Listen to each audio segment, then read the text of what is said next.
Hello and welcome to Clarissa K Explains It All, where we use this opportunity to share some time with each other and talk about the hot topics surrounding our collective consciousness.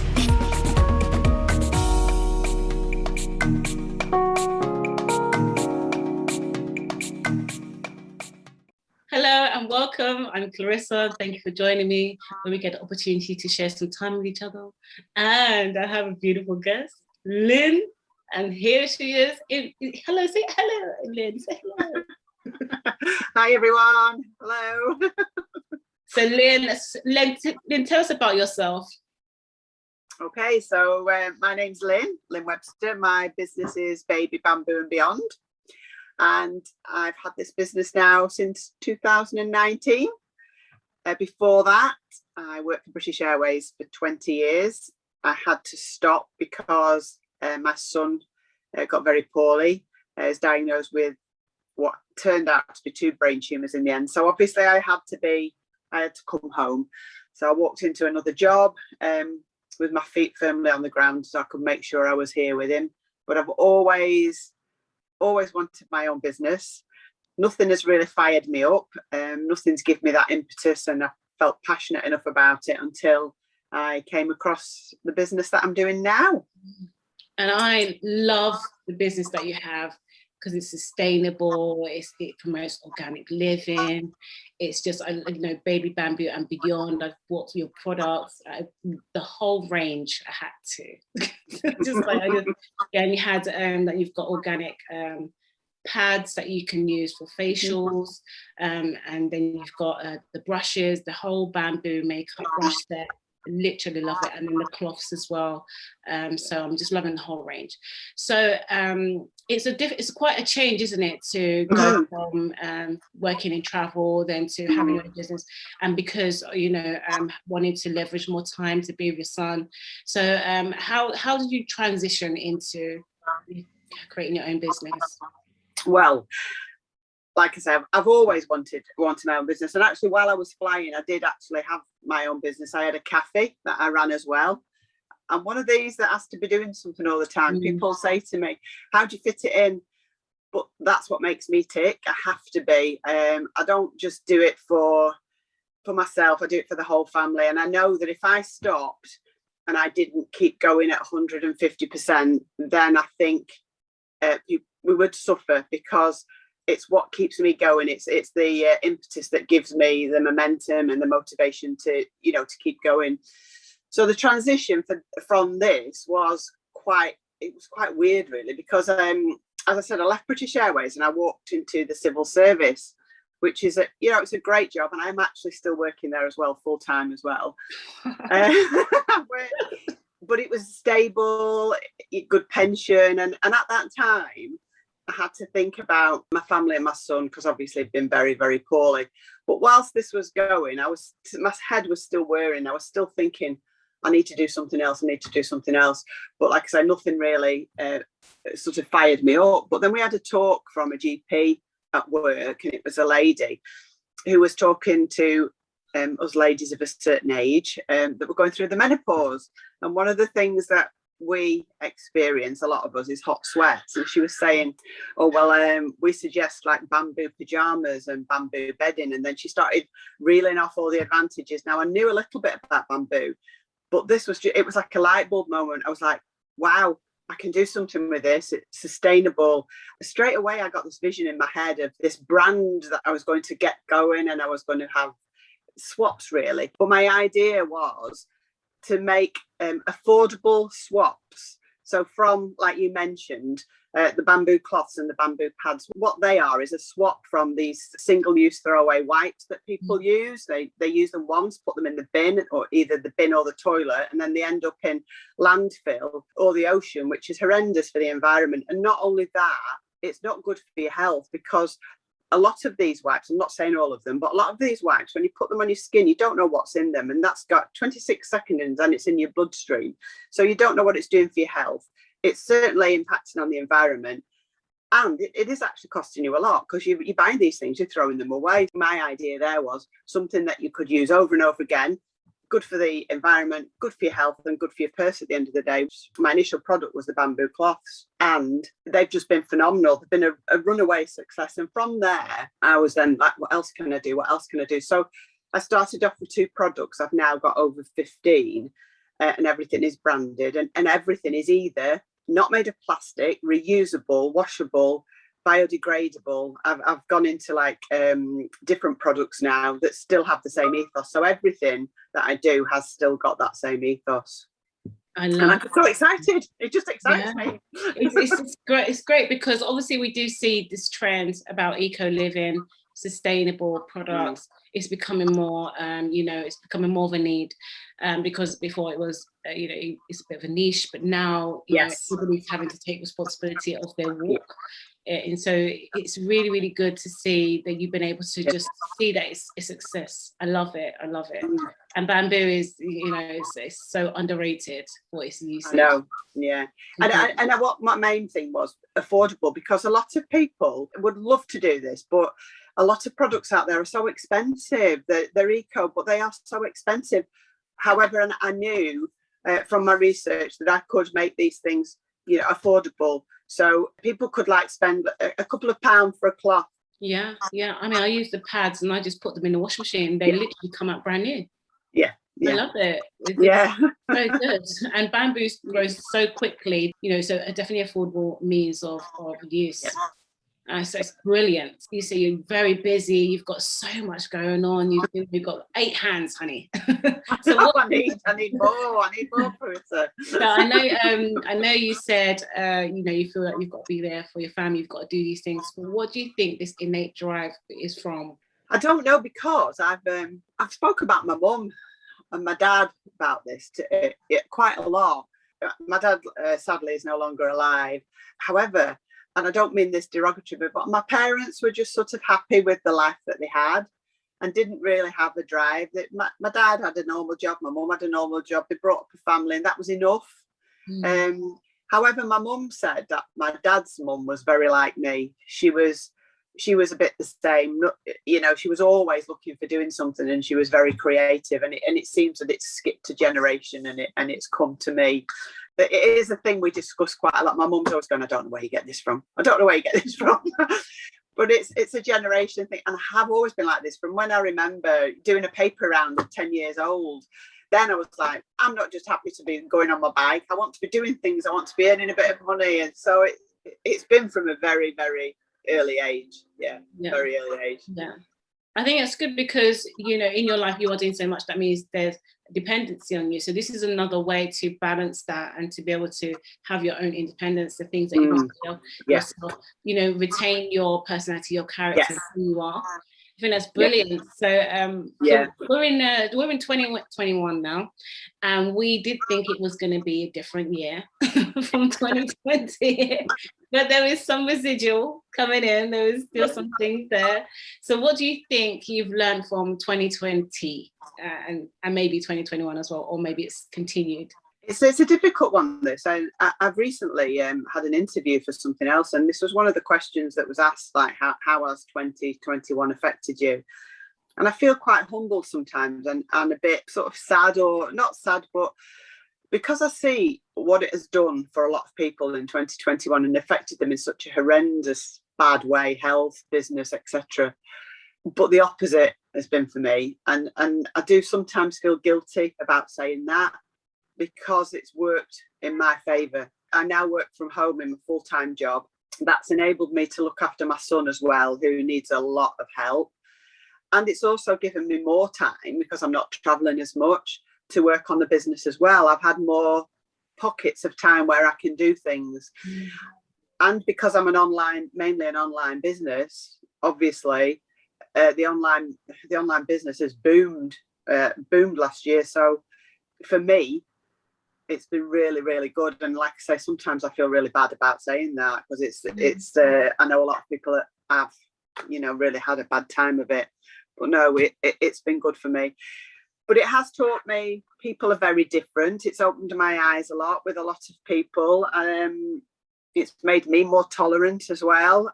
People have had so many different views on what's been going on last year. And I think I just sit back and listen and take it all in.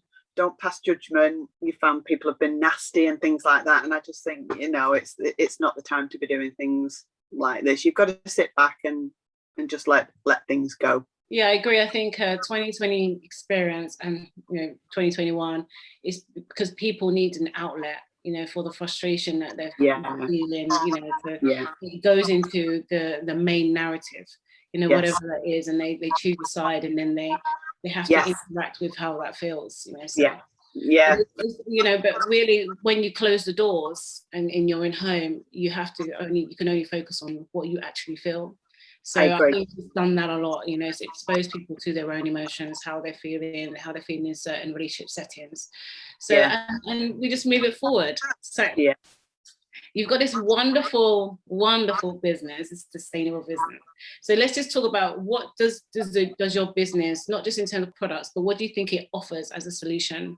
I started off really with the sort of beauty part, because I was targeting a certain customer, and I know that with the beauty it's such an easy thing to swap, and I thought, right, if I can get people to see that there is a solution to throwing things in landfill and that, and they like it and they see it's easy and they see it's affordable, then hopefully they'll want to continue on that journey and they'll want to look at other ways, and that's what other things they can do. And that's what I found. I've had a lot of repeat business from people who've just started off with the makeup pads and the cloths, and they're like, oh right, this is easy, what can I do now? By one person making a small swap like that, it's a domino effect, and people think, well, I'm not going to make a massive impact on the environment, but you are. Like I say, it's a domino effect. One person does it, they talk to somebody else, they do it. And we might think that in the grand scheme of things we're not, but we are. I just come back from Edinburgh. We came past a landfill site. Oh my word, it was horrendous. Not really seen one close up. And I was like, that is just one landfill site in the country. And then you look at that as the rest of the world. So if I can offer solutions whereby people even just make one little swap, then that is going to make a big difference. Yeah, I think you're a leader in this as well, because you do have an understanding that our impact on the environment is huge, and we are so separated from it because we see images on the TV, and they usually in developing countries we will see these mountains of rubbish and we don't associate it to our own lives. But you actually you got a chance to see it. You got a chance to see that this is the impact we're having. It's actually in our back garden. So your future thinking in terms of that, because we are eventually going to have to move into using things that are either sustainable or they can be reused. That maybe the earth can absorb it, or that compost and things like that, plastics and things. They're not really working. 1,000 years to disintegrate. This is it. Exactly. We may think, well, it's not going to affect me, but it's future generations down the line. So if we can make little swaps now, and I mean, there's still a long way to go, a heck of a long way to go, even with what I do. And I'm always looking for better ways. But what I will say is mine have low impact. So I've told you many times, I love your character. You're just so bubbly, and I know like you've got so many layers going on. You deal with so many things, and you just always put on this great, show of the things that you do, and you make things work. So let's get into the nitty gritty then. So let's talk about some of the hurdles that you've had to overcome in the past. Is there something that you'd like to share? Yeah, I think my story is quite important, because if at 58, when you've had a son with 2 brain tumours, you've had health scares yourself, you've got cancer yourself, you're getting over things, and to still be able to have a business like this, I think anybody can do it. As long as you've got passion and you've got vision, life's too short, you've just got to make the most. Whatever hurdle is there, you've got to try and get over it. Like I say, when I started, I was working for British Airways, and then Cameron, my son, he got very ill. He had a brain tumour. I spent a year in Alder Hey Hospital with Cameron. At that time, I was married. How old was he? He was 2. But from being born, he was never right. There was always something wrong. He didn't feed. He didn't put on weight. I was backwards and forwards to the doctors. They actually put me down as a neurotic mother. There was nothing wrong with him. I paid £140 to go and see a specialist. The specialist patted him on the head and said, "There's nothing wrong with you, Cameron, it's your mother." But I knew it was a mother's instinct that he wasn't right. We actually went on holiday to Canada ski, and I asked if it was okay to go. The doctor said, yeah, he might be sick, but he'll be fine. And when we came back, he just didn't basically wake up.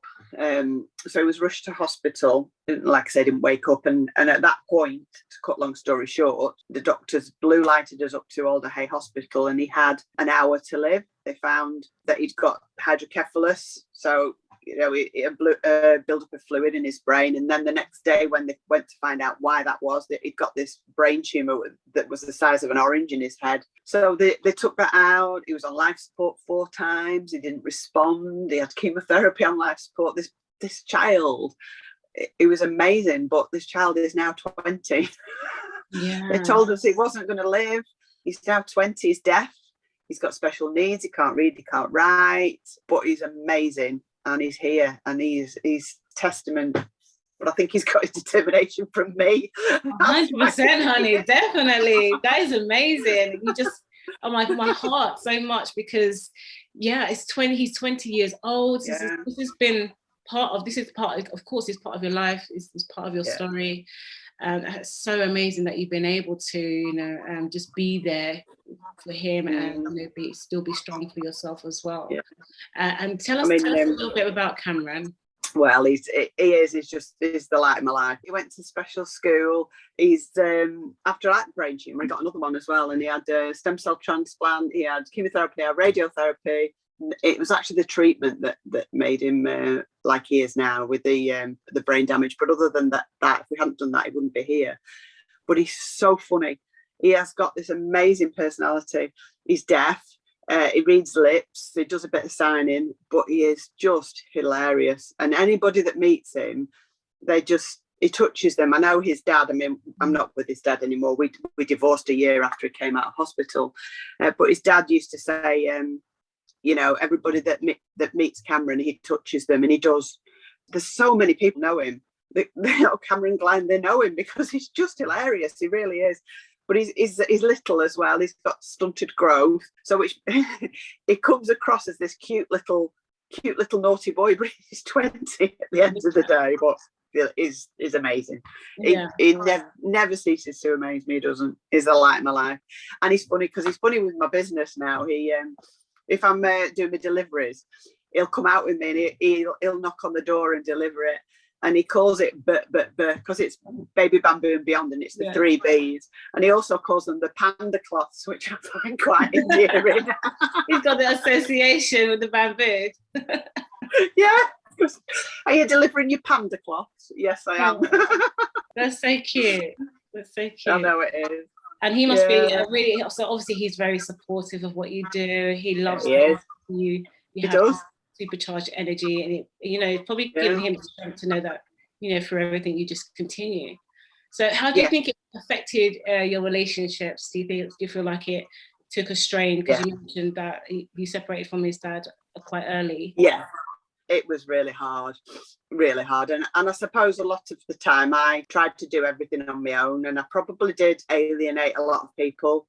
I was going through a horrendous time, and I probably thought, I'm his mum and I'm the only one that can deal with this. And like I say, that I'm probably part to blame for the reason that we didn't stay together. It's difficult now. I'm married now, I'm married again now, and I'm sure Dave wouldn't mind me saying that, we have a nightmare at times, because firstly, Cameron is not his son. He's come into this marriage and this relationship with a child that has very, very challenging needs. And at times Cameron doesn't look like there's anything wrong with him. So it is hard to sort of discipline him and carry on normal, really. And Dave does struggle at times, and it's very, very, very hard. And I, because I know he's not his as well, I probably push him away times as well, because I think there's only me can deal with this. Understand him, yeah. Causes a lot of problems, a lot. that is the mother's journey, isn't it? I think Yeah. that people don't really, unless you are a mom and you that connection with your child, everything that is about your child, you connect it with who you are. So you can definitely feel like you're the only one that can protect your child. Oh my God, my children don't even get me started. They already know. I'm probably super protective. Like, don't tell me anything negative. It's right. It's hard, and I find sometimes I'm stuck in the middle as well. That's there are times I'm not always as happy and as jolly as this. There's times where it's really, really difficult, and there's times a couple of years ago affected me really, really badly, and I was in a really bad place because I think I'd got, just before the business really, I'd got all these years that I'd sort of bottled it up and tried to deal with it myself, and then it all came to a head. But thankfully, sorted myself out and came through it. But there's still times where it is really hard.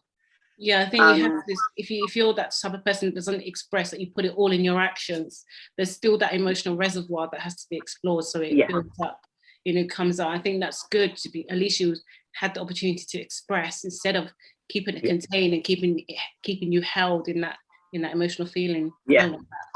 A lot of time I do put quite a bit of a front on, so to speak, with Cameron. I because I don't like to ask for help, and I like to look that I'm dealing with everything fine, and people don't offer it because they do think I'm dealing with it. It's a bit, but that's my own fault. But that's how I am. I never want him to see that I'm struggling, because he's, he needs to live in this nice world.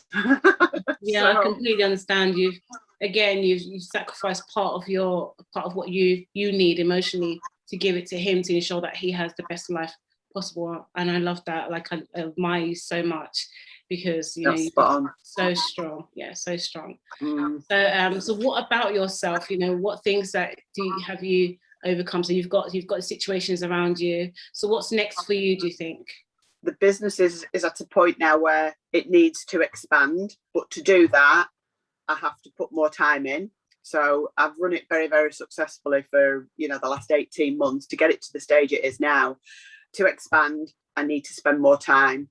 So I'm going to go part-time, and over the next sort of 5 years, I'm hoping that that's what I can eventually do, and then stop working. Because the baby bamboo and beyond, the beyond bit was always the bit where I could diversify, always with the same ethos though. What I'm planning is to get into bedding and clothing as well, which was always my intention in the beginning, but I didn't have the funds or the resources. Whereas now, I'm not saying I'm a millionaire or anything, but I have got money that I can now do that. It's taken me nearly 2 years, and I've got it there that I can start, doing my research and expanding that way. So that is the plan. Yeah. That is fantastic. I love it. So are you going to be getting a little team together, Lynne? Or are you going to be doing it yourself? Well, mainly myself, but I was talking about this the other day as well, that I think I'm going to have to start, because I'm a solo business, I am going to have to realise that I can't do everything on my own. That's right. That's right. So certain things I'm going to have to trust with people. But I would always want to be at the forefront of the business. So it will be things in the background, like social media, like website, things like that. But I'd still want to be doing the ordering and the researching, and I'm the face of the business, really. But yeah, it's going to have to be streamlined, and I'm going to have to look at it. Definitely. I think you have to. I remember reading a book. It was called the E-Myth, and it was basically, if you're like a solo entrepreneur, to be able to expand, you have to basically, make yourself a manual. So all the processes that you do, so then it can be replicated exactly the way you want for other people. So then it allows it to grow, because one person, there is going to be a limit of the energy that you can do. And so I think you're going. You're going in the right direction, and you have now more resources to be able to expand, because it's either time or money, when we're having a business. So now that you have more resources, you can put that can, you know, jump a few steps. You don't have to put that time in. You can put the value in and put someone else's time in. Great. Exactly. It's I mean, I think it's worked quite well. It's like 18 months it's got to this stage, and I'm over the moon, because it has got to where I want. But like I say, it's now got to do something, and my house looks like a warehouse. It's driving everybody mental. We're looking at having something built in the back garden, because every single room looks like a warehouse. It's, you know, it's things like that got to sort out. Yeah, definitely. So either having your own mini warehouse or renting some warehouse space. But exactly. It's great. I mean, it's the fact that you have the opportunity to think ahead like this, and to be able to create the structures that you need to keep the business going. This is what I love. This is what I love. Yeah. So can you tell me, how can people contact you and see your products and see what you do? So I'm on social media quite a lot. There's Facebook, Baby Bamboo and Beyond, Instagram's Baby Bamboo and Beyond, and a website, which is www.babybambooandbeyond. It's like a mouthful, but it is, or as Cameron said. So yeah, and then I'm gonna look at this TikTok thing. This seems to be all the rage with the youngsters, so I'm gonna have a look at that. So yeah, you can contact me social media, through my website. Yeah, and personally, I'm phone number as well. I'm like, come and speak to me. I love speaking to people. So yeah, anything. That's so brilliant. So I'm going to put all your details in the description, and so it's lovely. It's just lovely. So is there anything else that you'd like to add? No, this is just fabulous. I think what you do is brilliant, and to get us, you know, as women out there, and to realise that anybody can do this. You can do it. Not everybody wants to, but don't be stopped. Any barrier that you've got, just look at ways of getting around it, because there usually is. There usually is. Yeah, definitely. I mean, I love it. I wish I could talk to more women about what they do, because it's so inspiring. You know, sometimes I just think, oh my God, how do we do this all? How do we do it all? And you know, it's hardly ever recognized, you know, it's just something that we just do. We just give what they see, and then, you know, 90% is what they don't see. And then another, you know, how much percent is what we actually feel and go through. So I love being able to just hear the words of women, of what they do. I love it.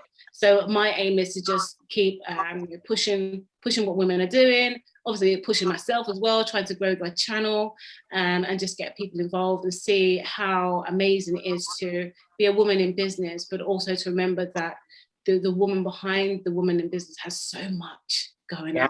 True. And that's what her drive. I think we're amazing women. We are. Yeah. We're complex, but flipping heck, I think we're so many women out there that I see that's inspiring recently, since I started this and got into networking, and it's just, you think, wow, it is. It's just inspiring. I love it. Definitely, yeah, definitely. I love it. And you know, again, networking, this is how I met you. So I'm so grateful to be able to just interact with so many amazing women. They're all on the same vibe. I love it.